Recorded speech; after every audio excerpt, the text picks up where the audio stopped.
ਮੰਤਰੀ ਅਨਮੋਲ ਗਗਨ ਮਾਨ ਦੀ ਇਹ ਸ਼ਾਬਾਸ਼ ਬਣਦੀ ਹੈ ਕਿ ਹਿੰਮਤ ਵਿਖਾਈ ਗਈ? ਉਹਨੂੰ ਲੱਗਦਾ ਵੀ ਸ਼ਾਇਦ ਮੈਡਮ ਨੇ ਆ ਕੇ ਇੱਥੇ ਦੇਖਿਆ ਨਹੀਂ ਆ ਤੇ ਕੰਮ ਚੱਲ ਜਾਣਾ।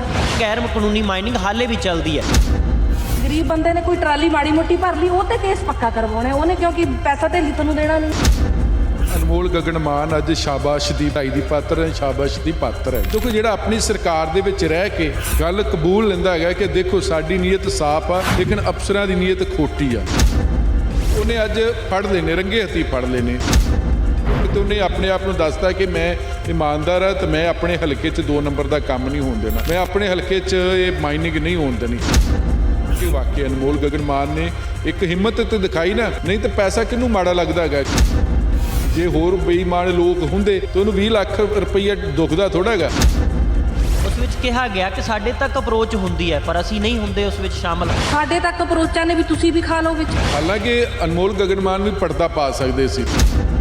ਇੱਕ ਮੰਤਰੀ ਪਹਿਲਾਂ ਪਹੁੰਚ ਰਿਹਾ ਤੇ ਜਿਹੜੇ ਵਿਭਾਗ ਦੇ ਜਿਹੜੇ ਅਫਸਰ ਨੂੰ ਬਾਅਦ ਚ ਪਹੁੰਚ ਰਹੇ ਹੈਗੇ ਨੇ, ਹੱਦ ਹੋ ਗਈ ਨਾ ਜੀ। ਮੈਨੂੰ ਪਤਾ ਵੀ ਇਹਨਾਂ ਨੂੰ ਕਿਵੇਂ ਅਸੀਂ ਮਿੰਨਤਾਂ ਕਰ ਸੱਦਿਆ, ਕੋਈ ਬਹਾਨਾ ਲਾ ਰਿਹਾ, ਕੋਈ ਬਹਾਨਾ ਲਾ ਰਿਹਾ। ਇਸ ਕਰਕੇ ਉਹਨੇ ਲੱਗਾ ਕਿ ਮੈਂ ਤੇ ਆਪਣੇ ਹਲਕੇ 'ਚ 2 ਨੰਬਰ ਦੇ ਧੰਦੇ ਹੋਣ ਨਹੀਂ ਦੇਣੇ, ਜਿਹੜੀ ਗੈਰ ਕਾਨੂੰਨੀ ਮਾਈਨਿੰਗ ਨਹੀਂ ਹੋਣ ਦੇਣੀ। ਜਾਂ ਆਮ ਆਦਮੀ ਪਾਰਟੀ ਦੇ ਜਿਹੜੇ ਪਿਛਲੇ ਵਿਧਾਇਕ ਉਹਨਾਂ ਦੇ ਘਰ ਦੇਖ ਲਓ, ਕਿ ਐਮਐਲਏ ਨੇ ਤਾਂ ਕੁੱਟ ਵੀ ਖਾਧੀ ਸੀ ਕਿਉਂਕਿ ਉਹ ਹਫਤਾ ਲੈਣ ਗਿਆ ਸੀ ਆਮ ਆਦਮੀ ਪਾਰਟੀ ਦਾ ਪਿਛਲੀ ਵਾਰਾਂ।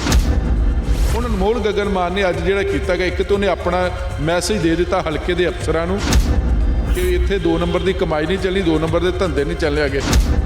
ਅਨਮੋਲ ਗਗਨ ਮਾਨ ਨੂੰ ਚੇਤਾਵਨੀ ਨਹੀਂ ਦੇਣੀ ਚਾਹੀਦੀ। ਬਤੌਰ ਕੈਬਨਿਟ ਮੰਤਰੀ ਅੱਗੇ ਤੇ ਜਿਹੜੇ ਅਫਸਰ ਨੇ, ਚਾਹੇ ਉਹ ਪੁਲਿਸ ਵਾਲੇ ਨੇ, ਚਾਹੇ ਉਹ ਦੂਜੇ ਨੇ ਸਿਵਲ ਪ੍ਰਸ਼ਾਸਨ ਦੇ, ਉਹਨਾਂ ਦੇ ਖਿਲਾਫ ਇੱਕ ਵਾਰ ਤੇ ਵੱਖ-ਵੱਖ ਵਿਭਾਗਾਂ ਨੂੰ ਲਿਖ ਕੇ ਦੇ ਦੇਣੀ, ਉਹਨਾਂ ਨੂੰ ਚਾਰਜ ਸ਼ੀਟ ਕਰ ਦੇਣਾ ਚਾਹੀਦਾ ਹੈਗਾ।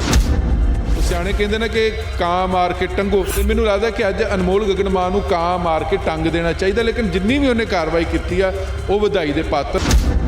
ਹਰਜੋਤ ਬੈਂਸ ਨੇ ਜਿਹੜੇ ਦਾਅਵਾ ਕਰ ਰਹੀ ਜਾਂ ਪੰਜਾਬ ਸਰਕਾਰ ਜਿਹੜੀ ਦਾਅਵਾ ਕਰ ਰਹੀ, ਉਹ ਦਾਅਵਾ ਦੀ ਅੱਜ ਫੂਕ ਵੀ ਨਿਕਲ ਗਈ। ਇਸ ਤਰ੍ਹਾਂ ਹੀ ਪਿਛਲੀ ਸਰਕਾਰ 'ਚ ਪ੍ਰਗਟ ਸਿੰਘ ਹੋਣੀ ਕਰਦੇ ਸੀ, ਤੇ ਉਹ ਗਲਤ ਹੈ ਸਰਕਾਰ, ਉੱਥੇ ਗਲਤ ਕਹਿੰਦੇ, ਜਿੱਥੇ ਚੰਗੀ ਕੰਮ ਚੰਗੇ ਕੰਮ ਕਰਦੇ। ਹਰਜੋਤ ਸਿੰਘ ਬੈਂਸ ਕਈ ਦਿਨ ਬੋਲੇ ਨਹੀਂ, ਰੌਲਾ ਪਿਆ, ਹਾਈ ਕੋਰਟ ਗਏ, ਫਿਰ ਜਾ ਕੇ ਉਹਨਾਂ ਨੂੰ ਬੈਕਫੁੱਟ ਤੇ ਆਉਣਾ ਪਿਆ। ਪ੍ਰੋਗਰਾਮ 16 ਆਨੇ ਸੱਚ ਵਿੱਚ ਤੁਹਾਡਾ ਸਭ ਦਾ ਸਵਾਗਤ। ਮੈਂ ਹਾਂ ਸੰਦੀਪ ਲਾਧੂਕਾ। ਅੱਜ ਅਸੀਂ ਗੱਲ ਕਰਾਂਗੇ ਪੰਜਾਬ ਦੇ ਇੱਕ ਅਹਿਮ ਮੁੱਦੇ ਦੇ ਉੱਤੇ। ਮਾਫੀਆ ਸ਼ਬਦ ਬਹੁਤ ਪ੍ਰਚਲਿਤ ਰਿਹਾ ਪੰਜਾਬ ਦੇ ਵਿੱਚ, ਔਰ ਸੱਤਾ ਦੀ ਤਬਦੀਲੀ ਤਾਂ ਹੋਈ ਪਰ ਮਾਫੀਆ ਉਸੇ ਤਰ੍ਹਾਂ ਕਾਬਜ਼ ਹੈ। ਇਸ ਦੀ ਇੱਕ ਤਾਜ਼ਾ ਉਦਾਹਰਨ ਕੈਬਨਿਟ ਮੰਤਰੀ ਅਨਮੋਲ ਗਗਨ ਮਾਨ ਨੇ ਪੇਸ਼ ਕਰ ਦਿੱਤੀ ਹੈ। ਹਲਕਾ ਖਰੜ ਦੇ ਵਿੱਚ ਰੇਡ ਮਾਰੀ ਜਾਂਦੀ ਹੈ ਆਪਣੀ ਹਲਕੇ ਵਿੱਚ, ਜਿੱਥੇ ਤਾਜ਼ੀ ਮਾਈਨਿੰਗ ਹੋ ਰਹੀ ਸੀ ਤੇ ਉਹ ਵੀ ਗੈਰ ਕਾਨੂੰਨੀ। ਉਸ ਨੂੰ ਭੰਡਿਆ ਗਿਆ ਔਰ ਕਿਹਾ ਗਿਆ ਕਿ ਇਸ ਨਾਲ ਸਰਕਾਰ ਬਦਨਾਮ ਹੁੰਦੀ ਹੈ। ਪਰ ਦੂਜੇ ਪਾਸੇ ਪਹਿਲਾਂ ਜਿਹੜੇ ਸਰਕਾਰ ਦੇ ਦਾਅਵੇ ਕੀਤੇ ਗਏ ਜਾਂ ਮਾਈਨਿੰਗ ਮੰਤਰੀ ਨੇ ਹਰਜੋਤ ਸਿੰਘ ਬੈਂਸ ਨੇ ਇੱਥੋਂ ਤੱਕ ਕਿਹਾ ਕਿ ਕਿਤੇ ਵੀ ਗੈਰ ਕਾਨੂੰਨੀ ਮਾਈਨਿੰਗ ਸਾਡੇ ਰਾਜ ਵਿੱਚ ਨਹੀਂ ਹੋ ਰਹੀ। ਪਰ ਉਸੇ ਹੀ ਕੈਬਨਿਟ ਦੇ ਵਿੱਚੋਂ ਮੰਤਰੀ ਨੇ ਇਹ ਪਰਦਾ ਫਾਸ਼ ਕਰ ਦਿੱਤਾ। ਕੀ ਹੁਣ ਮੰਤਰੀ ਅਨਮੋਲ ਗਗਨ ਮਾਨ ਦੀ ਇਹ ਸ਼ਾਬਾਸ਼ ਬਣਦੀ ਹੈ ਕਿ ਹਿੰਮਤ ਵਿਖਾਈ ਗਈ ਕਿ ਉਹਨਾਂ ਨੇ ਦਿਖਾ ਦਿੱਤਾ ਕਿ ਗੈਰ ਕਾਨੂੰਨੀ ਮਾਈਨਿੰਗ ਹਾਲੇ ਵੀ ਚੱਲਦੀ ਹੈ? ਇਹ ਸਾਰੇ ਮਸਲੇ ਤੇ ਗੱਲ ਕਰਾਂਗੇ। ਮੇਰੇ ਨਾਲ ਸੀਨੀਅਰ ਪੱਤਰਕਾਰ ਜਗਤਾਰ ਸਿੰਘ ਭੁੱਲਰ ਜੀ ਨੇ। ਭੁੱਲਰ ਸਾਹਿਬ, ਪਹਿਲਾਂ ਜਦੋਂ ਵੀ ਚਰਚਾ ਚੱਲਦੀ ਰਹੀ, ਚਾਹੇ ਉਹ ਰੋਪੜ ਆਨੰਦਪੁਰ ਦਾ ਏਰੀਆ ਹੋਵੇ, ਚਾਹੇ ਬਾਰਡਰ ਇਲਾਕਾ ਹੋਵੇ, ਜਿੱਥੇ BSF ਆਰਮੀ ਤੱਕ ਕਹਿ ਚੁੱਕੀ ਅਦਾਲਤਾਂ 'ਚ ਕਿ ਗੈਰ ਕਾਨੂੰਨੀ ਮਾਈਨਿੰਗ ਚੱਲਦੀ ਹੈ, ਪਰ ਸਰਕਾਰ ਨਹੀਂ ਮੰਨੀ, ਕਹਿੰਦੇ ਇਹ ਹੋ ਹੀ ਨਹੀਂ ਸਕਦਾ। ਪਰ ਅੱਜ ਤਾਜ਼ਾ ਉਦਾਹਰਨ ਨੇ ਪਰਦਾ ਫਾਸ਼ ਕਰ ਦਿੱਤਾ ਹੈ ਔਰ ਇੱਥੋਂ ਤੱਕ ਕਿ ਅਫਸਰਾਂ ਨੂੰ ਝਾੜ ਪਾਈ ਗਈ ਹੈ ਮੰਤਰੀ ਅਨਮੋਲ ਗਗਨ ਮਾਨ ਵੱਲੋਂ। ਕੀ ਕਹਿਣਾ ਚਾਹੋਗੇ ਕਿ ਹੋ ਕੀ ਰਿਹਾ, ਚੱਲ ਕੀ ਰਿਹਾ? ਬਿਲਕੁਲ ਸੰਦੀਪ, ਪਹਿਲੀ ਗੱਲ ਹੈ ਕਿ ਅਨਮੋਲ ਗਗਨ ਮਾਨ ਅੱਜ ਸ਼ਾਬਾਸ਼ ਦੀ ਵਧਾਈ ਦੀ ਪਾਤਰ ਹੈ, ਸ਼ਾਬਾਸ਼ ਦੀ ਪਾਤਰ ਹੈਗੀ ਹੈ ਕਿ ਦੇਖੋ ਜਿਹੜਾ ਆਪਣੀ ਸਰਕਾਰ ਦੇ ਵਿੱਚ ਰਹਿ ਕੇ ਗੱਲ ਕਬੂਲ ਲੈਂਦਾ ਹੈਗਾ ਕਿ ਦੇਖੋ ਸਾਡੀ ਨੀਅਤ ਸਾਫ਼ ਆ ਲੇਕਿਨ ਅਫਸਰਾਂ ਦੀ ਨੀਅਤ ਖੋਟੀ ਆ। ਕਿਉਂਕਿ ਅਫਸਰਾਂ ਨੂੰ ਪੁਰਾਣੀਆਂ ਉਹਨਾਂ ਦੇ ਮੂੰਹ ਨੂੰ ਕਹਿ ਸਕਦੇ ਕਿ ਜਾਂ ਪੈਸੇ ਦੀ ਹਫਸ਼ਾ ਜਿਹੜੇ ਪੰਜਾਬ ਦੇ ਬਿਊਰੋਕਰੇਸੀ ਨੂੰ ਨਾ, ਉਹਨੇ ਅੱਜ ਫੜ ਲੈਨੇ, ਰੰਗੇ ਹੱਥੀਂ ਫੜ ਲੈਨੇ। ਔਰ ਇਹ ਸਭ ਤੋਂ ਵੱਡੀ ਗੱਲ ਹੈ ਇਹਦੇ 'ਚ 2 ਚੀਜ਼ਾਂ। ਇੱਕ ਤਾਂ ਉਹਨੇ ਆਪਣੇ ਆਪ ਨੂੰ ਦੱਸਦਾ ਕਿ ਮੈਂ ਇਮਾਨਦਾਰ ਆ ਤੇ ਮੈਂ ਆਪਣੇ ਹਲਕੇ 'ਚ 2 ਨੰਬਰ ਦਾ ਕੰਮ ਨਹੀਂ ਹੋਣ ਦੇਣਾ, ਮੈਂ ਆਪਣੇ ਹਲਕੇ 'ਚ ਇਹ ਮਾਈਨਿੰਗ ਨਹੀਂ ਹੋਣ ਦੇਣੀ। ਇੱਕ ਤੇ ਇਹ ਵਾਲਾ ਪੱਖ ਪਹਿਲੂ ਆ ਜਿਹੜੀ ਸਾਰੀ ਪੰਜਾਬ ਦੀ ਜਨਤਾ ਉਹਨੂੰ ਕਹੇ ਕਿ ਵਾਕਈ ਅਨਮੋਲ ਗਗਨ ਮਾਨ ਨੇ ਇੱਕ ਹਿੰਮਤ ਤੇ ਦਿਖਾਈ ਨਾ, ਨਹੀਂ ਤਾਂ ਪੈਸਾ ਕਿਹਨੂੰ ਮਾੜਾ ਲੱਗਦਾ ਹੈਗਾ। ਕਿਉਂਕਿ ਇੱਥੇ ਤੇ ਜਿਸ ਹਲਕੇ ਦੇ ਵਿੱਚ ਮਾਈਨਿੰਗ ਆ, ਮਾਈਨਿੰਗ ਕਰਨ ਵਾਲੇ ਮਹੀਨੇ ਦਾ 20-20 ਲੱਖ ਰੁਪਈਆ ਦਿੰਦੇ ਹੈਗੇ ਨੇ, ਤੇ ਜੇ ਹੋਰ ਬੇਈਮਾਨ ਲੋਕ ਹੁੰਦੇ ਤਾਂ ਉਹਨੂੰ 20 ਲੱਖ ਰੁਪਈਆ ਦੁਖਦਾ ਥੋੜਾ ਹੈਗਾ। ਇਸ ਗੱਲ ਦਾ ਜ਼ਿਕਰ ਵੀ ਉਸ ਦੌਰਾਨ ਕੀਤਾ ਗਿਆ, ਇੱਕ ਵੀਡੀਓ ਪਾਈ ਗਈ ਉਹਨਾਂ ਵੱਲੋਂ, ਉਸ ਵਿੱਚ ਕਿਹਾ ਗਿਆ ਕਿ ਸਾਡੇ ਤੱਕ ਅਪਰੋਚ ਹੁੰਦੀ ਹੈ ਪਰ ਅਸੀਂ ਨਹੀਂ ਹੁੰਦੇ ਉਸ ਵਿੱਚ ਸ਼ਾਮਲ, ਪਰ ਅਫਸਰ ਹੋ ਰਹੇ ਨੇ, ਤੁਸੀਂ ਮੈਨੂੰ ਗਲਤ ਸਾਈਟਾਂ ਤੇ ਲਿਜਾਂਦੇ ਰਹੇ, ਗੁੰਮਰਾਹ ਕਰਦੇ ਰਹੇ, ਆਹ ਤਾਜ਼ਾ ਮਾਈਨਿੰਗ ਹੋ ਰਹੀ ਆ ਉਹ ਵੀ ਗੈਰ ਕਾਨੂੰਨੀ। ਨਹੀਂ ਬਿਲਕੁਲ ਸਭ ਤੋਂ ਵੱਡੀ ਗੱਲ ਦੇਖੋ, ਹਾਲਾਂਕਿ ਅਨਮੋਲ ਗਗਨ ਮਾਨ ਵੀ ਪਰਦਾ ਪਾ ਸਕਦੇ ਸੀ, ਉਹ ਪੂਰੀ ਦੁਨੀਆ ਨੂੰ ਨਾ ਦਿਖਾਉਂਦੇ, ਪੂਰੀ ਦੁਨੀਆ ਨੂੰ ਨਾ ਲਾਈਵ ਹੋ ਕੇ ਦੱਸਦੇ, ਉਹ ਅਫਸਰਾਂ ਨੂੰ ਕਹਿ ਕੇ ਆਪਣੇ ਦਫ਼ਤਰ 'ਚ ਬੁਲਾ ਕੇ ਝਾੜ ਝੰਬ ਕਰ ਸਕਦੇ, ਲੇਕਿਨ ਨਹੀਂ, ਉਹਨੇ ਜਾ ਕੇ ਮੌਕਾ ਦੇਖਿਆ, ਮੌਕੇ ਦੇ ਵਿੱਚ ਮਾਇਨੇ ਉਹਨੇ ਤੇ ਇੱਥੋਂ ਤੱਕ ਕਿਹਾ ਕਿ ਕਿਵੇਂ ਬੇਈਮਾਨ ਨੇ, ਡਰਦੇ ਮਾਰੇ ਨੇ। ਦੇਖੋ ਇੱਕ ਮੰਤਰੀ ਪਹਿਲਾਂ ਪਹੁੰਚ ਰਿਹਾ ਤੇ ਜਿਹੜੇ ਵਿਭਾਗ ਦੇ ਜਿਹੜੇ ਅਫਸਰ ਨੇ ਬਾਅਦ 'ਚ ਪਹੁੰਚ ਰਹੇ ਹੈਗੇ ਨੇ, ਹੱਦ ਹੋ ਗਈ ਨਾ ਜੀ। ਤੇ ਇਸ ਕਰਕੇ ਉਹਨੇ ਲੱਗਾ ਕਿ ਮੈਂ ਤੇ ਆਪਣੇ ਹਲਕੇ 'ਚ 2 ਨੰਬਰ ਦੇ ਧੰਦੇ ਹੋਣ ਨਹੀਂ ਦੇਣੇ, ਜਿਹੜੀ ਗੈਰ ਕਾਨੂੰਨੀ ਮਾਇਨੇ ਕਿ ਨਹੀਂ ਹੋਣ ਦੇਣੇ। ਹੁਣ ਤੁਸੀਂ ਪਿਛਲੇ ਮੰਤਰੀ ਦੇਖ ਲਓ ਜਾਂ ਪਿਛਲੇ ਵਿਧਾਇਕ ਦੇਖ ਲਓ ਜਾਂ ਆਮ ਆਦਮੀ ਪਾਰਟੀ ਦੇ ਜਿਹੜੇ ਪਿਛਲੇ ਵਿਧਾਇਕ ਉਹਨਾਂ ਦੇ ਘਰ ਦੇਖ ਲਓ, ਕਈਆਂ ਦੀ ਉਹਨਾਂ ਮਾਈਨਿੰਗ ਜਿਹੜੀ ਰੇਤਾ ਦੇ ਪੈਸੇ, ਰੇਤਾ ਲੱਗੀ ਹੋ ਗਈ ਹੈ। ਇੱਕ ਐਮਐਲਏ ਨੇ ਤਾਂ ਕੁੱਟ ਵੀ ਖਾਧੀ ਸੀ ਕਿਉਂਕਿ ਉਹ ਹਫਤਾ ਲੈਣ ਗਿਆ ਸੀ ਆਮ ਆਦਮੀ ਪਾਰਟੀ ਦਾ ਪਿਛਲੀ ਵਾਰਾਂ, ਠੀਕ ਹੈ।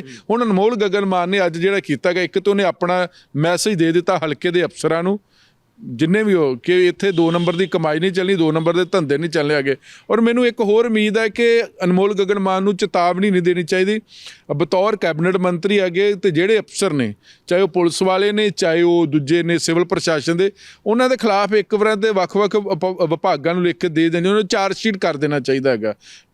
ਇਹ ਬਹੁਤ ਜ਼ਰੂਰੀ ਹੈ ਕਿਉਂਕਿ ਉਹ ਸਿਆਣੇ ਕਹਿੰਦੇ ਨੇ ਕਿ ਕਾਂ ਮਾਰ ਕੇ ਟੰਗੋ, ਤੇ ਮੈਨੂੰ ਲੱਗਦਾ ਕਿ ਅੱਜ ਅਨਮੋਲ ਗਗਨ ਮਾਨ ਨੂੰ ਕਾਂ ਮਾਰ ਕੇ ਟੰਗ ਦੇਣਾ ਚਾਹੀਦਾ। ਲੇਕਿਨ ਜਿੰਨੀ ਵੀ ਉਹਨੇ ਕਾਰਵਾਈ ਕੀਤੀ ਆ ਉਹ ਵਧਾਈ ਦੇ ਪਾਤਰ ਨੇ। ਉਹ ਦੂਜੀ ਗੱਲ, ਜਿੱਥੋਂ ਤੱਕ ਹਰਜੋਤ ਬੈਂਸ ਸੀ, ਹਰਜੋਤ ਬੈਂਸ ਨੇ ਜਿਹੜੇ ਦਾਅਵਾ ਕਰ ਰਹੀ ਜਾਂ ਪੰਜਾਬ ਸਰਕਾਰ ਜਿਹੜੀ ਦਾਅਵਾ ਕਰ ਰਹੀ, ਉਹ ਦਾਅਵਾ ਦੀ ਅੱਜ ਫੂਕ ਵੀ ਨਿਕਲ ਗਈ ਆ। ਆਪਾਂ ਇਹ ਨਹੀਂ ਕਹਿ ਸਕਦੇ ਕਿ ਅਨਮੋਲ ਗਗਨ ਮਾਨ ਨੇ ਆਪਣੀ ਸਰਕਾਰ ਦੀ ਫੂਕ ਕੱਢੀ। ਉਹਨੇ ਤਾਂ ਨਾਲੇ ਵੀ ਕਿਹਾ ਕਿ ਬਹੁਤ ਸਾਰੇ ਲੋਕ ਜਿਹੜੇ ਮਾਈਨਿੰਗ ਕਰਨ ਵਾਲੇ ਸਾਨੂੰ ਵੀ ਬਲੌਕ ਕਹਿੰਦੇ ਨੇ, ਗਾਲਾਂ ਸਾਨੂੰ ਕੱਢ, ਹਾਂ ਗਾਲਾਂ ਸਾਨੂੰ ਕੱਢਦੇ, ਤੁਸੀਂ ਵੀ ਪੈਸੇ ਲੈ ਲਓ। ਇਹ ਹੁੰਦਾ ਸਭ ਤੋਂ। ਇਸ ਤਰ੍ਹਾਂ ਹੀ ਪਿਛਲੀ ਸਰਕਾਰ 'ਚ ਪ੍ਰਗਟ ਸਿੰਘ ਹੋਣੀ ਕਰਦੇ ਸੀ ਕਿ ਜਿੱਥੇ ਉਹ ਗਲਤ ਹੈ ਸਰਕਾਰ ਉੱਥੇ ਗਲਤ ਕਹਿੰਦੇ, ਜਿੱਥੇ ਚੰਗੀ ਕੰਮ ਚੰਗੇ ਕੰਮ ਕਰਦੇ। ਤੇ ਅਨਮੋਲ ਗਗਨ ਮਾਨ ਨੇ ਵੀ ਅੱਜ ਇਹੀ ਕੀਤਾ ਹੈਗਾ। ਔਰ ਬਾਕੀ ਮੈਨੂੰ ਲੱਗਦਾ ਕਿ ਜਿਹੜੇ ਹਲਕੇ 'ਚ ਮਾਈਨਿੰਗ, ਕਿਉਂਕਿ ਪੂਰੇ ਪੰਜਾਬ 'ਚ ਤੇ ਮਾਈਨਿੰਗ ਹੁੰਦੀ ਨਹੀਂ, ਜਿੱਥੇ ਨਦੀਆਂ ਨੇ, ਖਾਲੇ ਨੇ, ਦਰਿਆ ਨੇ, ਉੱਥੇ ਮਾਈਨਿੰਗ ਹੁੰਦੀ ਆ। ਪਰ ਨਾਲ ਦੀ ਨਾਲ ਹਰਜੋਤ ਬੈਂਸ ਕਿਉਂਕਿ ਮਾਈਨਿੰਗ ਮੰਤਰੀ ਨੇ, ਕ੍ਰਿਸ਼ਨ ਕੁਮਾਰ ਮਾਈਨਿੰਗ ਸਕੱਤਰ ਨੇ, ਉਹ ਕੀ ਸੋਚਦੇ ਹੋਣਗੇ ਅੱਜ। ਮੈਨੂੰ ਲੱਗਦਾ ਕਿ ਜਦੋਂ ਭੁਲਾਣ ਵਾਲਾ ਮਸਲਾ, ਉਹਦੇ 'ਚ ਬਹੁਤ ਸਾਰੇ ਕਾਰਨ ਨੇ, ਲੇਕਿਨ ਭੁਲਾਣ ਵਾਲੇ ਮਸਲੇ 'ਚ ਹਰਜੋਤ ਸਿੰਘ ਬੈਂਸ ਕਈ ਦਿਨ ਬੋਲੇ ਨਹੀਂ, ਰੌਲਾ ਪਿਆ, ਹਾਈ ਕੋਰਟ ਗਏ, ਫਿਰ ਜਾ ਕੇ ਉਹਨਾਂ ਨੂੰ ਬੈਕਫੁੱਟ ਤੇ ਆਉਣਾ ਪਿਆ। ਉਹ ਤਾਂ ਇਹ ਕਹਿ ਰਹੇ ਸੀ ਕਿ ਮਾਈਨਿੰਗ ਹੁੰਦੀ ਨਹੀਂ, ਤਾਂ ਹੁਣ ਤਾਂ government of India high court ਨੇ ਵੀ ਕਹਿ ਦਿੱਤਾ ਕਿ ਮਨਜ਼ੂਰੀ ਦੇ ਨਾਲ ਇਹ ਹੋਏਗਾ। ਪਰ ਅੱਜ ਇੱਕ ਗੱਲ ਸਪਸ਼ਟ ਹੋ ਚੁੱਕੀਆਂ ਹੈਗੀਆਂ ਕਿ ਮਾਈਨਿੰਗ ਹੋ ਰਹੀ ਹੈ। ਹੁਣ ਅਨਮੋਲ ਗਗਨ ਮਾਨ ਦੇ ਨਾਲ ਮੈਨੂੰ ਲੱਗਦਾ ਕਿ ਬਾਕੀ ਜਿਹੜੇ ਵਿਧਾਇਕ ਨੇ, ਜਿੱਥੇ ਜਿੱਥੇ ਮਾਈਨਿੰਗ ਹੁੰਦੀ ਆ, ਉਹਨਾਂ ਨੂੰ ਆਪਣਾ ਹਲਕਾ ਸਾਫ਼ ਰੱਖੋਗੇ ਤੇ ਫਿਰ ਹੀ ਪੰਜਾਬ ਸਾਫ਼ ਹੋਏਗਾ। ਜੇ ਤੁਹਾਡਾ ਆਪਣਾ ਘਰ ਗੰਦਾ, ਤੁਹਾਡਾ ਆਪਣਾ ਹਲਕੇ ਦੇ ਵਿੱਚ 2 ਨੰਬਰ ਦੇ ਧੰਦੇ ਹੋ ਰਹੇ ਨੇ, ਤੁਸੀਂ ਪੰਜਾਬ ਨੂੰ ਕਿੱਥੋਂ ਸਾਫ਼ ਕਰ ਲੋਗੇ। ਤੇ ਮੈਨੂੰ ਲੱਗਦਾ ਕਿ ਚੰਗੀ ਗੱਲ ਆ, ਕੋਈ ਨਾ ਕੋਈ ਤਾਂ ਮੰਤਰੀ ਬੋਲਿਆ।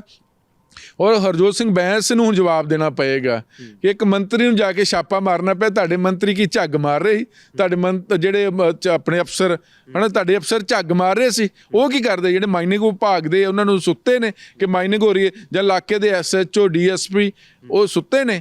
ਤੇ ਇਸ ਕਰਕੇ ਮੈਨੂੰ ਲੱਗਦਾ ਕਿ ਅੱਜ ਚੰਗਾ ਕੰਮ, ਚੰਗੀ ਸ਼ੁਰੂਆਤ ਹੋਈ। ਔਰ ਜਿੱਥੋਂ ਤੱਕ ਮਸਲਾ ਕਿ ਹੁਣ ਹਰਜੋਤ ਬੈਂਸ ਦੇ ਨਾਲ ਜਿਹੜੇ ਉਹ SSP ਲਵਾ ਗਏ ਨੇ ਰੋਪੜ ਦੇ, ਉਹਨਾਂ 'ਤੇ ਵੀ ਇਲਜ਼ਾਮ ਲੱਗ ਰਹੇ। ਜਦੋਂ ਪਿਛਲੀ ਸਰਕਾਰ ਦੇ ਵਿੱਚ ਹਰਜੋਤ ਸਿੰਘ ਬੈਂਸ ਹੋਣੀ ਕਹਿ ਰਹੇ ਸੀ ਨਾ ਕਿ ਮਾਈਨਿੰਗ ਹੁੰਦੀ ਰਹੀ, ਉਦੋਂ ਇਹੋ SSP ਉੱਥੇ ਹੀ, ਜਿਹਨੂੰ ਹੁਣ ਹਰਜੋਤ ਬੈਂਸ ਹੋਣੀ ਮੋਹਾਲੀ ਤੋਂ ਚੱਕ ਕੇ ਰੋਪੜ ਲੈ ਕੇ ਹੈਗੇ ਨੇ। ਕੀ ਸਮਝਿਆ ਜਾਵੇ ਨਾ, ਠੀਕ ਹੈ ਵੀ ਆਖਰ ਕੀ ਆ? ਉਹ ਅਧਿਕਾਰੀ ਜਿਨ੍ਹਾਂ ਨੇ ਉਦੋਂ ਨਹੀਂ ਮਾਈਨਿੰਗ ਰੋਕੀ, ਤੇ ਤੁਸੀਂ ਉਹਨਾਂ ਨੂੰ ਇਹੋ ਜਿਹੇ ਅਫਸਰਾਂ ਨੂੰ ਤਾਂ ਖੁੱਡੇ ਲਾਈ ਲਾਉਣਾ ਚਾਹੀਦਾ ਹੈਗਾ। ਪ੍ਰੋਬਲਮ ਕੀ ਆ ਪੰਜਾਬ ਦੇ ਲੀਡਰਾਂ ਦੀ?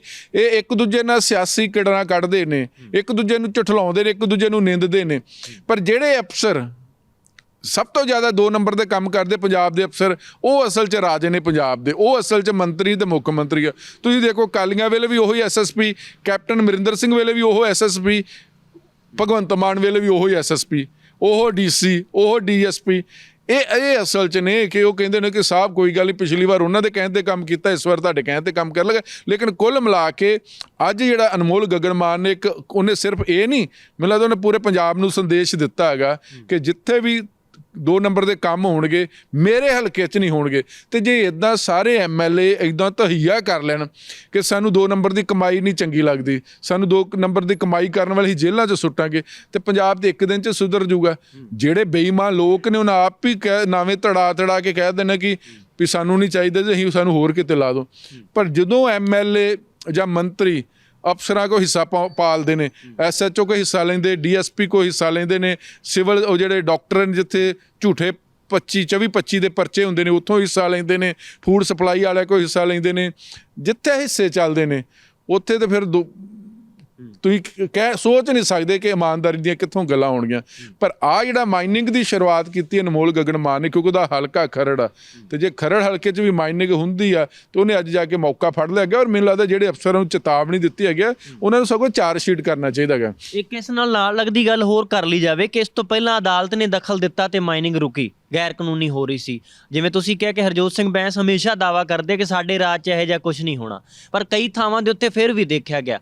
ਹੁਣ ਪੂਰੇ ਪੰਜਾਬ ਦੇ ਵਿੱਚ ਜ਼ਮੀਨੀ ਪੱਧਰ ਦੇ ਉੱਤੇ ਕੀ ਸਮਝਿਆ ਜਾਵੇ ਕਿ ਇੱਕ ਹਲਕਾ ਖਰੜ ਦੀ ਉਦਾਹਰਨ ਬਾਕੀ ਥਾਵਾਂ ਤੇ ਹੁੰਦੀ ਮਾਈਨਿੰਗ ਨਾਲ ਜੋੜ ਕੇ ਦੇਖੀ ਜਾਵੇ, ਜਾਂ ਫਿਰ ਉੱਥੇ ਫਰਕ ਹੋਏਗਾ, ਉੱਥੇ ਅਦਾਲਤ ਦੇ ਦਖਲ ਤੋਂ ਬਾਅਦ ਜਿਹੜਾ ਹੈ ਨਹੀਂ ਚੱਲ ਰਹੀ ਹੋਏਗੀ ਗੈਰ ਕਾਨੂੰਨੀ ਮਾਈਨਿੰਗ। ਦੇਖੋ, ਸਭ ਤੋਂ ਵੱਡੀ ਗੱਲ ਕਿ 8 ਮਹੀਨਿਆਂ 'ਚ ਮਾਈਨਿੰਗ ਹਰਜੋਤ ਸਿੰਘ ਬੈਂਸ ਜਾਂ ਭਗਵੰਤ ਮਾਨ ਨਹੀਂ ਰੋਕ ਪਾਏ ਹੈਗੇ। ਕਿਉਂ ਨਹੀਂ ਰੋਕ ਪਾਏ? ਭਗਵੰਤ ਮਾਨ ਸਾਹਿਬ ਚੰਗੀ ਤਰ੍ਹਾਂ ਦੱਸ ਦੇਣਗੇ, ਹਰਜੋਤ ਸਿੰਘ ਬੈਂਸ ਚੰਗੀ ਤਰ੍ਹਾਂ ਦੱਸ ਦੇਣਗੇ। ਆਪਾਂ ਇਹ ਨਹੀਂ ਕਹਿੰਦੇ ਕਿ ਹੁਣ ਇਹਨਾਂ ਨੂੰ ਟਾਈਮ ਦੇ ਦਿਓ। ਟਾਈਮ ਬਹੁਤ ਹੋ ਗਿਆ, 8 ਮਹੀਨੇ ਬਹੁਤ ਟਾਈਮ ਹੋ ਗਿਆ। 8 ਦਿਨਾਂ ਨੂੰ ਆਪਾਂ 30 ਦੇ ਨਾਲ ਗੁਣਾ ਕਰ ਲਓ ਤਾਂ ਕਿੰਨੇ ਦਿਨ ਹੋ ਗਏ ਨਾ ਜੀ? 240 ਦਿਨ ਹੋ ਗਏ। ਤੇ ਇਹਦੇ ਅੱਜ ਉਹਨੇ 5 ਮਿੰਟ ਵੀ ਨਹੀਂ ਲੱਗੇ ਅਨਮੋਲ ਗਗਨ ਮਾਨ ਨੂੰ ਆਪਣਾ ਹਲਕਾ ਸੁਧਾਰਨ ਵਾਸਤੇ। 5 ਮਿੰਟ ਵੀ ਨਹੀਂ ਲੱਗੇ। ਘਰੋਂ ਗੱਡੀ 'ਚ ਬੈਠੇ ਨੇ, ਜਾ ਕੇ ਦਬਕੇ ਮਾਰੇ ਨੇ, ਕਹਿ ਤਾ ਕਿ ਬੰਦੇ ਦੇ ਪੁੱਤ ਬਣ ਜਾਓਗੇ, ਨਹੀਂ ਤੇ ਮੈਂ ਅਗਲੀ ਵਾਰ ਨਹੀਂ ਬਖਸ਼ਣਾ, ਮੇਰੀ ਆਖਰੀ ਵਾਰ ਨੀਗਾ। ਤੇ ਭਗਵੰਤ ਮਾਨ ਕੋਲ ਤੇ 240 ਦਿਨ ਸੀ। 240 ਦਿਨ ਹਜੇ ਆਪਾਂ 30 ਦੇ ਨਾਲ ਗੁਣਾ ਕੀਤੀ ਆ, ਹਜੇ 31 ਦੇ ਮਹੀਨੇ ਵਿੱਚ ਹੈਗੇ ਨੇ। ਜੇ ਤੁਸੀਂ ਕਰਨਾ, ਜੇ ਤੁਹਾਡੀ ਨੀਅਤ ਸਾਫ਼ ਆ, ਤੁਸੀਂ ਤੇ ਇਹ ਕਹਿ ਰਹੇ ਸੀ ਆਪਣੇ ਅਰਵਿੰਦ ਕੇਜਰੀਵਾਲ ਸਾਹਿਬ ਕਿ ਆਪਾਂ 30,000 ਕਰੋੜ ਰੁਪਈਆ ਕੱਢ ਦੇਣਾ ਸਾਲ ਦਾ। 8 ਮਹੀਨੇ ਹੋ ਗਏ। ਹਰਜੋਤ ਸਿੰਘ ਬੈਂਸ ਦੱਸਣ ਕਿ 8 ਮਹੀਨਿਆਂ 'ਚ ਕਿੰਨੇ ਮਾਈਨਿੰਗ 'ਚੋਂ ਨਿਕਲੇ ਹੈਗੇ। ਤੁਸੀਂ ਤਾਂ ਮਾਈਨਿੰਗ ਚੁੱਪ ਕਰਕੇ ਬੈਠੇ ਰਹੇ ਨੇ। ਤੁਸੀਂ ਤਾਂ ਬੀਬੇ ਕਬੂਤਰ ਬਣ ਕੇ ਬੈਠੇ ਰਹੇ ਨੇ। ਜਦੋਂ BSF ਗਈ, ਆਰਮੀ ਗਈ, ਉਹਨਾਂ ਨੇ ਜਾ ਕੇ ਐਫੀਡੇਵਿਟ ਦਿੱਤੇ ਕਿ ਜੀ ਸਰਹੱਦ ਬਚਾ ਲਓ, ਦੇਸ਼ ਬਚਾ ਲਓ, ਇੱਥੇ ਦੇ ਟੈਂਕ ਵੀ ਆ ਜਾਣਗੇ ਦੁਸ਼ਮਣ ਦੇਸ਼ ਦੇ। ਉਦੋਂ ਸਰਕਾਰ ਦੀ ਸੂਰਤ ਆਈ। ਇਹ ਤਾਂ ਜਵਾਬ ਨਹੀਂ ਦੇਣਗੇ ਡਰਦੇ। ਫਿਰ ਹੁਣ ਹਾਈ ਕੋਰਟ ਨੇ ਕਿਹਾ ਕਿ ਮਨਜ਼ੂਰੀ ਦੇ ਨਾਲ, ਨਹੀਂ ਤੇ ਇਹਨਾਂ ਤੇ ਸਾਰਾ ਬਾਰਡਰ ਪੁੱਟ ਲਿਆ ਸਾਰਾ, ਗੁਰਦਾਸਪੁਰ ਤੋਂ ਲੈ ਕੇ ਤੇ ਉੱਥੋਂ ਤੱਕ ਅਜਨਾਲਾ ਸੈਕਟਰ ਤੱਕ, ਜਿਹੜੇ ਸਾਡਾ ਸਭ ਤੋਂ ਨਾਜ਼ੁਕ ਜ਼ੋਨ ਉਹ ਪਿਛਲੀਆਂ ਸਰਕਾਰਾਂ ਕਰਦੇ ਰਹੀਆਂ। ਇਸੇ ਕਰਕੇ ਪਿਛਲੀਆਂ ਸਰਕਾਰਾਂ ਹੁਣ ਮੂੰਹ ਦਿਖਾਉਣ ਜੋਗੀਆਂ ਨਹੀਂ ਰਹਿ ਗਈਆਂ। ਠੀਕ ਹੈ, ਤੁਸੀਂ ਇੱਕ ਲੋਕਾਂ ਨੂੰ ਕਹਿ ਰਹੇ ਕਿ ਅਸੀਂ ਸੱਚ ਆ, ਅਸੀਂ ਸ਼ੀਸ਼ਾ, ਤੇ ਜੇ ਸ਼ੀਸ਼ੇ ਦੇ ਵਿੱਚ ਹੀ ਅਸੀਂ ਫਿਰ ਗੰਦਾ ਪਰਛਾਵਾਂ ਦੇਖਣਾ। ਚਿਹਰੇ ਹੋਰ ਨੇ ਤੇ ਪਿੱਛੋਂ ਤੁਹਾਡੇ ਅਕਾਲੀ ਦਲ ਤੇ ਸਾਨੂੰ ਕਾਂਗਰਸੀ ਦਿਖਾਈ ਦੇ ਰਹੇ ਨੇ, ਮੂੰਹ ਤੁਹਾਡਾ, ਹਨਾ। ਤੇ ਫਿਰ ਅਸੀਂ ਇਹੋ ਜਿਹੇ ਲੋਕਾਂ ਨੂੰ ਕੀ ਚੱਟਣਾ ਹੈਗਾ ਪੰਜਾਬ ਦੇ ਜਨਤਾ ਨੇ? ਜੇ ਉਹ ਕੰਮ ਮਾਈਨਿੰਗ ਵੀ ਉਹ ਮਾਫੀਆ ਉਸੇ ਤਰ੍ਹਾਂ, ਨਸ਼ਾ ਵੀ ਉਸੇ ਤਰ੍ਹਾਂ ਚੱਲ ਰਿਹਾ, ਕਾਨੂੰਨ ਵਿਵਸਥਾ ਵੀ ਉਸੇ ਤਰ੍ਹਾਂ ਵਿਗੜੀ ਹੈਗੀ ਹੈ, ਤੇ ਫਿਰ ਇਹੀ ਸਮਝੀਏ ਕਿ ਹੈ ਤੇ ਕੇਸਰੀ ਰੰਗ ਵਾਲੇ ਆ ਗਏ ਨੇ। ਠੀਕ ਹੈ, ਪਰ ਕੇਸਰੀ ਰੰਗ ਦੀ ਪੱਗ ਲਾ ਕੇ ਰੱਖ ਦਿਓ, ਪਤਾ ਨਹੀਂ ਉੱਥੋਂ ਨੀਲੀ ਨਿਕਲ ਆਉਣੀ ਜਾਂ ਚਿੱਟੀ ਨਿਕਲ ਆਉਣੀ ਕਾਂਗਰਸੀਆਂ ਦੀ। ਤੇ ਇਸ ਕਰਕੇ ਮੈਨੂੰ ਲੱਗਦਾ ਕਿ ਇਸ ਮਸਲੇ ਦੇ ਵਿੱਚ ਹਾਈ ਕੋਰਟ ਦੀ ਸਖਤੀ ਤੋਂ ਬਾਅਦ ਪੰਜਾਬ ਸਰਕਾਰ ਨੂੰ ਥੋੜ੍ਹੀ ਜਿਹੀ ਅਕਲ ਆਈ ਹੈ, ਅਕਲ ਟਿਕਾਣੇ ਆਈ ਆ। ਨਹੀਂ ਤੇ ਚੁੱਪ ਕਰਕੇ, ਕਿਉਂਕਿ ਮਾਈਨਿੰਗ ਦੇ ਵਿੱਚ ਸਭ ਤੋਂ ਵੱਡਾ ਪੈਸਾ ਮਾਈਨਿੰਗ ਦੇ ਵਿੱਚ, ਮਤਲਬ ਜਿਹੜੀ ਰੇਤਾ ਇਹਨਾਂ ਨੇ ਸੋਨੇ ਦੇ ਭਾਅ ਨਾਲ ਵੇਚੀ ਹੈਗੀ। ਠੀਕ ਹੈ, ਹੁਣ ਲੋਕਾਂ ਦੇ ਘਰਾਂ ਦੀ ਘਰ ਨਹੀਂ ਪੈ ਰਹੇ ਹੈਗੇ। ਠੀਕ ਹੈ, ਇਹ ਜਿਹੜਾ ਰੌਲਾ ਪਾਉਂਦੇ ਸੀ, ਜਿਹੜੇ ਕਹਿੰਦੇ ਸੀ ਚੰਨੀ ਪਖੰਡ ਕਰਦਾ, ਪਿਛਲੀ ਸਰਕਾਰ ਮੁੱਖ ਮੰਤਰੀ ਚੰਨੀ, ਫਿਰ 5 ਰੁਪਈਏ ਰੇਤਾ, ਜੇ ਰੇਤਾ ਉਹ ਰੇਤਾ। ਹੁਣ ਕਹਿੰਦੇ ਹੈਗੇ ਕਿ ਸੀਮੈਂਟ ਦੇ ਨਾਲੋਂ ਜ਼ਿਆਦਾ ਮਹਿੰਗੀ ਰੇਤਾ ਹੋ ਗਈ। ਸੀਮੈਂਟ ਦਾ ਮੇਰੇ ਖਿਆਲ ਕੱਟਾ ਜਿਹੜਾ ਹੈਗਾ ਉਹ ਪਤਾ ਨਹੀਂ ACC ਜਾਂ ਅੰਬੂਜਾ ਦਾ 500 ਜਾਂ 550 ਦਾ। ਇੱਥੇ ਤਾਂ ਕਹਿੰਦੇ ਹੁਣ ਜਿਹੜਾ ਟਿੱਪਰ ਆ ਉਹ ਕਿੰਨਾ 40-50 ਹਜ਼ਾਰ ਰੁਪਈਏ ਦਾ ਮਿਲ ਰਿਹਾ ਹੈਗਾ। ਠੀਕ ਹੈ, ਤੇ ਇਸ ਕਰਕੇ ਮੈਨੂੰ ਲੱਗਦਾ ਇਸ ਮਸਲੇ ਦੇ ਵਿੱਚ ਸਰਕਾਰ ਬੁਰੀ ਤਰ੍ਹਾਂ ਫੇਲ ਹੋਈ ਆ। ਤੁਸੀਂ 1 ਸਾਲ 'ਚ 30,000 ਕਰੋੜ ਰੁਪਇਆ ਕਹਿੰਦੇ ਸੀ, 4 ਮਹੀਨੇ ਰਹਿ ਗਏ ਸਾਲ ਪੂਰਾ ਹੋਣ ਨੂੰ। ਅੱਧਾ ਮਤਲਬ ਆਪਾਂ 6 ਮਹੀਨੇ ਲਾ ਲਓ, 15,000 ਕਰੋੜ, 15 ਵੀ ਛੱਡੋ, 7,500 ਕਰੋੜ ਲਾ ਲਓ 3 ਮਹੀਨਿਆਂ ਦਾ। ਠੀਕ ਹੈ, ਤੇ ਦਿਖਾ ਦੇਣ ਹਰਜੋਤ ਸਿੰਘ ਬੈਂਸ ਜਾਂ ਭਗਵੰਤ ਮਾਨ, ਦਿਖਾ ਦੇਣ ਕਿ ਦੇਖੋ ਅਸੀਂ ਰੇਤਾ ਦੇ ਵਿੱਚੋਂ 8 ਮਹੀਨੇ 'ਚ ਇੰਨੇ ਪੈਸੇ ਕਮਾ ਲਏ ਹੈਗੇ। ਉਹ ਕੋਈ ਕਮਾਏ ਨਹੀਂ ਹੈਗੇ, ਪਰ ਅੱਜ ਸਰਕਾਰ ਕਹਿ ਸਕਦੇ ਕਿ ਨੰਗੀ ਹੋ ਗਈ। ਉਹ ਇੱਕ ਉਹਦੇ ਮੰਤਰੀ ਨੂੰ ਜਾ ਕੇ ਆਪਣੇ ਹਲਕੇ ਦੇ ਵਿੱਚ ਮਾਈਨਿੰਗ ਰਕਵਾਉਣੀ ਪਈ। ਹੁਣ ਪਤਾ ਨਹੀਂ ਉਹ ਪੁਲਿਸ ਵਾਲਿਆਂ ਨੇ ਜਿਹੜਾ ਸਮਾਨ, ਮਸ਼ੀਨਾਂ ਖੜੀਆਂ ਜ਼ਬਤ ਕੀਤੀਆਂ ਕਿ ਨਹੀਂ ਕੀਤੀਆਂ। ਠੀਕ ਹੈ, ਹੁਣ ਕਈ MLAਆਂ ਦੇ ਬਾਰੇ ਪਤਾ ਲੱਗਾ, ਫੀਡਬੈਕ ਆ ਰਹੀ ਹੈ ਕਿ ਉਹ ਜਾ ਕੇ ਕਈ ਮਾਝੇ ਵਾਲੇ ਪਾਸੇ ਕਈਆਂ ਨੇ ਇਸ ਕਰਕੇ ਛਾਪੇ ਮਾਰੇ ਹੈਗੇ। ਠੀਕ ਹੈ, ਕਿ ਉਹਨਾਂ ਨੂੰ ਹਫ਼ਤਾ ਨਹੀਂ ਆ ਰਿਹਾ, ਉਹਨਾਂ ਨੂੰ ਮਹੀਨਾ ਨਹੀਂ ਆ ਰਿਹਾ। ਪੰਜਾਬ ਦੀ ਸਿਆਸਤ 'ਚ ਇਹ ਵੀ ਆ ਕਿ ਜਿੱਥੇ ਜਾ ਕੇ ਛਾਪਾ ਮਰਵਾਉਂਦੇ ਹੈਗੇ ਨਾ, ਉਸ ਕਰਕੇ ਹੁੰਦਾ ਕਿ ਬਾਕੀਆਂ ਨੂੰ ਸਮਝ ਲੱਗ ਜਾਂਦੀ ਕਿ MLA ਕੀ ਭਾਲਦੇ ਨੇ। ਫਿਰ ਉਹ ਮਹੀਨਾ ਆਉਣਾ ਸ਼ੁਰੂ ਹੋ ਜਾਂਦਾ। ਉਹ ਕਈ ਇੱਦਾਂ ਡਰਾਵੇ ਮਾਰਦੇ ਨੇ, ਪਰ ਜਿਸ ਨੀਅਤ ਦੇ ਨਾਲ ਅਨਮੋਲ ਗਗਨ ਮਾਨ ਨੇ ਮਾਰਿਆ ਛਾਪਾ, ਲਾਈਵ ਹੋਏ, ਠੀਕ ਹੈ ਜੀ। ਤਾਂ ਉਸ ਤੋਂ ਅੰਦਾਜ਼ਾ ਲੱਗਦਾ ਹੈਗਾ ਕਿ ਉਹਨਾਂ ਨੇ ਕਹਿ ਦਿੱਤਾ ਕਿ ਮੇਰੇ ਹਲਕੇ ਤੇ ਇਹ ਕੰਮ ਚੱਲਣਾ ਨਹੀਂ, ਕਿਉਂਕਿ ਉਹਦੀ ਹੁਣ ਅਨਮੋਲ ਗਗਨਮਾਨ ਦੀ ਇੱਕ ਜ਼ਿੰਮੇਵਾਰੀ ਵੱਧ ਗਈ। ਉਹਨਾਂ ਨੂੰ ਹਰ ਹਫ਼ਤੇ ਉਹਨੂੰ ਛਾਪਾ ਮਾਰਨਾ ਪਏਗਾ। ਅਫਸਰ ਬੰਦੇ ਦੇ ਪੁੱਤ ਬਣਦੇ ਕਿ ਨਹੀਂ ਬਣਦੇ ਹੈਗੇ। ਤੇ ਜੇ ਉਸ ਤੋਂ ਬਾਅਦ ਮਾਈਨਿੰਗ ਹੁੰਦੀ ਆ, ਆਪਾਂ ਮੰਨ ਕੇ ਚੱਲਦੇ ਹਾਂ ਕਿ ਪੰਜਾਬ ਦੀ ਅਫਸਰਸ਼ਾਹੀ ਬੜੀ ਵਿਗੜੀ ਹੋਈ ਆ, ਬੜੀ ਬੇਈਮਾਨ ਆ, ਠੀਕ ਹੈ ਜੀ। ਜੇ ਉਸ ਤੋਂ ਬਾਅਦ ਵੀ ਮਾਈਨਿੰਗ ਅੱਜ ਤੋਂ ਬਾਅਦ ਮਤਲਬ ਜਦੋਂ ਉਹਨਾਂ ਦੁਪਹਿਰੇ ਛਾਪਾ ਮਾਰਿਆ ਉਸ ਤੋਂ ਬਾਅਦ ਵੀ ਅਗਰ ਮਾਈਨਿੰਗ ਖਰੜ ਹਲਕੇ ਦੇ ਵਿੱਚ ਹੁੰਦੀ ਰਹੀ ਤੇ ਫਿਰ ਇਹ ਲੱਗਦਾ ਹੈਗਾ ਕਿ ਫਿਰ ਲੋਕ ਅਨਮੋਲ ਗਗਨਮਾਨ ਨੂੰ ਪੁੱਛਣਗੇ ਕਿ ਭਈ ਤੁਸੀਂ ਉਸ ਦਿਨ ਕੀ ਡਰਾਮਾ ਕੀਤਾ ਸੀ। ਪਰ ਮੈਨੂੰ ਲੱਗਦਾ ਕਿ ਡਰਾਮਾ ਨਹੀਂ ਸੀ ਅਨਮੋਲ ਗਗਨਮਾਨ ਦਾ। ਉਹਨੇ ਜਿਸ ਨੀਅਤ ਦੇ ਨਾਲ ਮਾਰਿਆ ਉਹਦਾ ਲੱਗਦਾ ਕਿ ਵਾਕਈ, ਕਿਉਂਕਿ ਬਦਨਾਮ ਤਾਂ ਫਿਰ MLA ਹੁੰਦਾ ਨਾ, ਬਦਨਾਮ ਮੰਤਰੀ ਹੁੰਦੇ ਨੇ। ਪੈਸਾ ਕੋਈ ਕਮਾ ਜਾਂਦਾ ਗਾ ਹਲਕੇ ਦੇ ਵਿੱਚ, ਬਦਨਾਮ MLA ਹੋ ਜਾਂਦਾ। ਅਫਸਰ ਦੀ ਕਦੀ ਜਵਾਬ ਤਲਬੀ ਹੁੰਦੀ ਨਹੀਂ। ਹਾਲੇ ਤੱਕ ਇਹ ਨਹੀਂ ਕਿਸੇ ਨੇ ਕਿਹਾ ਗਾ ਕਿ ਕਿਹੜੇ ਅਫਸਰ ਨੇ ਮਾਈਨਿੰਗ 'ਚੋਂ ਪੈਸਾ ਕਮਾਇਆ। ਆਪਾਂ ਵੀ ਇਹੀ ਕਹਿੰਦੇ ਨਾ ਕਿ ਅਕਾਲੀ ਵੀ ਰੇਤਾ ਵੇਚ ਗਏ, ਕਾਂਗਰਸੀ ਵੀ ਰੇਤਾ ਵੇਚ ਗਏ, ਉਹਨੂੰ ਆਪ ਵਾਲੇ ਵੀ ਵੇਚ ਰਹੇ ਨੇ। ਕਿਸੇ ਅਫਸਰ ਦਾ ਨਾਮ ਆਇਆ ਗਾ? ਤੇ ਮੈਨੂੰ ਲੱਗਦਾ ਕਿ ਦਫ਼ਤਰਾਂ ਦੇ ਵਿੱਚ ਇੱਕ ਲਿਸਟ ਲੱਗ ਦੇਣੀ ਚਾਹੀਦੀ ਕਿ ਤਹਿਸੀਲਾਂ ਦੇ ਵਿੱਚ ਜਾਂ SDA ਦਫ਼ਤਰਾਂ ਦੇ ਵਿੱਚ ਕਿ ਆਹ ਜਿਹੜੇ ਅਫਸਰ ਸੀ ਜਿਨ੍ਹਾਂ ਦੀ ਮਾਈਨਿੰਗ ਕਰਕੇ ਇਹਨਾਂ ਦਾ ਹਿੱਸੇ ਸੀ।